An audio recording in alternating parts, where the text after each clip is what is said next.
اشرح لي صدري ويسر لي أمري واحلل عقدة من لساني يفقهوا قولي رب يسر ولا تعسر رب زدني علما اللهم فقهنا في الدين آمین۔ اسلامی عقائد سبق نمبر 1 پارٹ نمبر 2۔ دیکھتے ہیں عقیدے کی اقسام کیا ہے۔ عقیدے کی 2 اقسام ہیں، ایک ہوتا ہے درست عقیدہ، دوسرا ہوتا ہے فاسد عقیدہ۔ ربانی تعلیمات پر مبنی عقائد اور تعلیمات جو انبیاء لے کر آئے وہ عقیدہ صحیحہ ہے، صحیح عقیدہ ہے۔ یہ تعلیمات اللہ تعالیٰ نے خود نازل فرمائی تھی۔ ہر وہ عقیدہ جو عقیدہ صحیحہ سے ٹکراتا ہو، خواہ اہل کتاب کا ہو یا کسی بھی جماعت کا عقیدہ ہو، فاسد کہلاتا ہے، کیونکہ یہ اللہ کی طرف سے نہیں ہے بلکہ محض انسانی سوچ پر مبنی ہوتا ہے، جو کہ فاسد عقیدہ ہے۔ کیا عقیدے کا ہونا ضروری ہے؟ کیا عقیدے کے بغیر انسان جی نہیں سکتے؟ ان سوالات کو سمجھنے کے لیے کچھ قاعدوں کو سمجھنا پڑتا ہے، اور کچھ قاعدوں کا علم جو ہے وہ بے حد ضروری ہے، جس میں ہم کچھ قاعدوں پہ روشنی ڈالیں گے۔ پہلا قاعدہ یہ ہے جی، انسان کے علم کے ذرائع میں پہلا ذریعہ حواس ہیں۔ حواس کس کو کہتے ہیں؟ 5 سینسز۔ 5 سینسز ہماری جو سینس ہوتی ہیں، آنکھ، ناک، کان، منہ، ہاتھ، ان چیزوں کے بات کی جا رہی ہے، یعنی حواس ہیں۔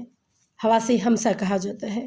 اس کے علاوہ بھی بہت سارے حواس ہوتے ہیں، اور وہ چیزیں جنہیں ہم محسوس کرتے ہیں، حواس کے ذریعے حاصل کردہ جتنی بھی نالج میں انسان کو، مطلب جتنی بھی نالج ہے اس میں انسان کو کوئی شک نہیں ہوتا۔ سپوز آپ آنکھ ہے، آنکھ کے اوپر آپ کو یہ بیلیو ہے کہ ہماری آنکھ اللہ کو نہیں دیکھ سکتی، ہم زبان سے اپنے رب کو چکھ نہیں سکتے، ہم ہاتھ سے اپنے رب کو پکڑ نہیں سکتے، ہم کانوں سے اپنے رب کی بات کو کلیئرلی، مطلب ڈائریکٹ آرڈر نہیں سن سکتے، اور سونگ نہیں سکتے۔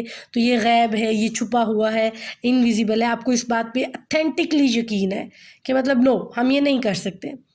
تو یہ ہوتے ہیں حواس جو ہم محسوس کرتے ہیں، جن کے ذریعے ہمیں معلومات، جن کے ذریعے ہمیں حاصل کردہ جو معلومات ہیں اس میں کوئی شک نہیں ہوتا۔ دوسرا ہمارا قاعدہ، دوسرا رول یہ ہو، سچے شخص کی دی گئی اطلاع ہو، یقین۔ ہم کیا کرتے ہیں؟ سنی سنائی بات پہ یقین کر لیتے ہیں۔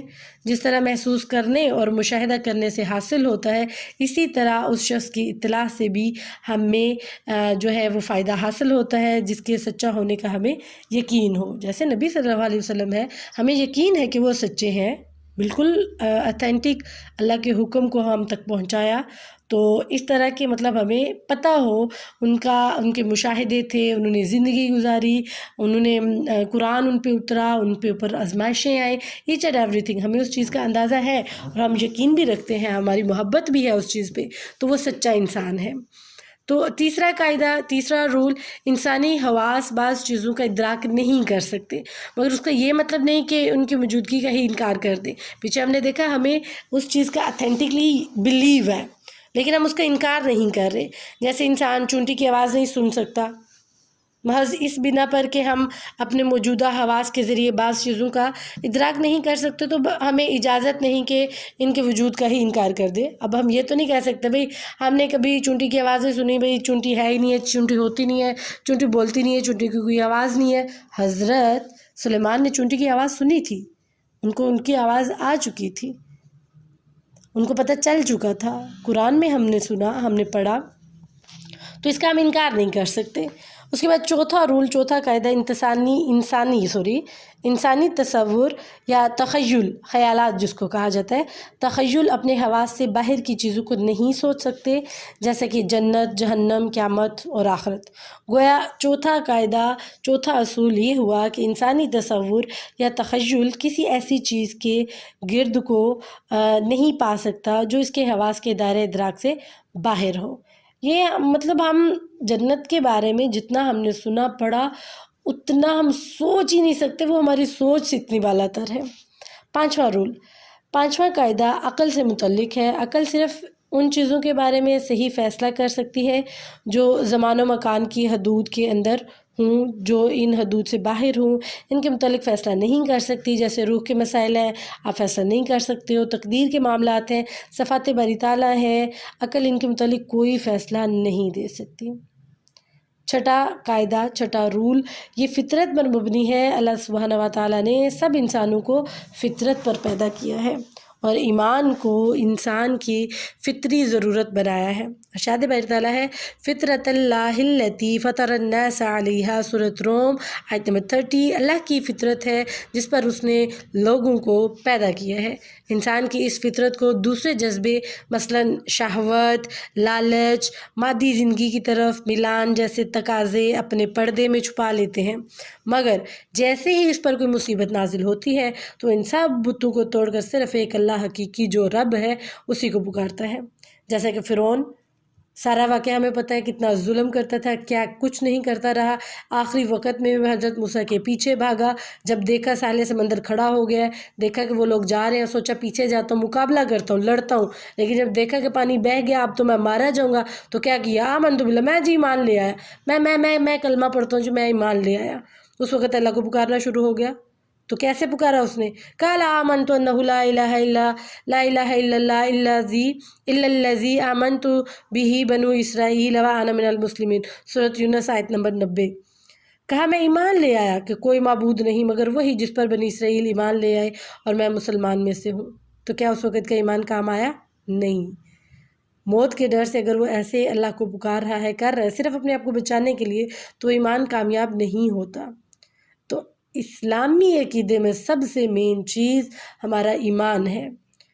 گویا یہ جو لاسٹ ہم نے چھٹا قاعدہ کیا یہ ہوا ہے کہ ایمان جو ہے انسان کی فطری جبلت ہے، فطرتی طور پہ ہر بندہ ایمان کی حالت میں نیچرلی فطرت پہ پیدا ہوتا ہے۔ یہ اس کے آگے ماں باپ بھائی بہن اس کے وہ جو فیملی ہوتے ہیں وہ اس کو یہودی، عیسائی، نصرانی، مسلمان، کافر، ہند، مطلب کچھ بھی اس کو بنا سکتے ہیں، لیکن فطرتی طور پہ وہ ایک رب کو ہی ماننے والا پیدا ہوتا ہے۔ تو ہمیں اپنے عقیدے کی پوری حفاظت کرنی ہے، اسے سنبھالنا ہے اور اس پر غور و فکر کرنی ہے۔ اسی پارٹ کے جو کویسچنز ہیں وہ بھی دیکھتے جائیے۔ سوال نمبر 1، عقیدے کی 2 اقسام کون کون سی ہیں؟ وضاحت کیجیے۔ خالی جگہ آ رہی ہے جی، فلنگ دی بلینکس۔